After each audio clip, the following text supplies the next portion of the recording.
Moving on with Mr. Orth's flipped classroom for grammar, looking at run-on sentences. Two definitions today. First, run-on sentence is where two or more sentences are made to look like one complete sentence. Similarly, a comma splice is a type of run-on in which a comma is used without a conjunction where an end mark should be. Basically, if two sentences join with only a comma and nothing else. Some common mistakes that can happen: you might be missing a conjunction, particularly a coordinating or a subordinating conjunction.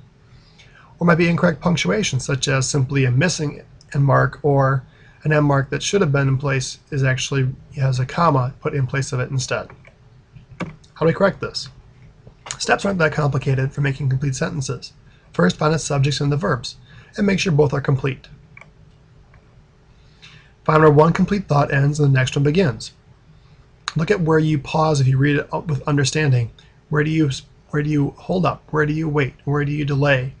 That's probably where some punctuation is needed. Check that end marks are used properly. Are there any? Are there too many? Decide if it's best to add a conjunction or change the punctuation, or potentially both. An example: because we left the mall, my parents couldn't find me. So the first sentence starts with a conjunction, a subordinated conjunction as a matter of fact. We need to have a comma to show the start of the second sentence. So where does the first part end? Correct. After mall. Because we left the mall, comma, my parents couldn't find me. Why did you leave? Didn't you hear what I said? In this sentence, you really have two questions. There's punctuation where it should be. That's a complete question. And after that's a complete question. But even looking at it too, we have, looks like a questions, and then we have an end mark of a period there. So what should be different? Well, first, why did you leave? That's a complete sentence. There should be a question mark there. Didn't you hear what I said?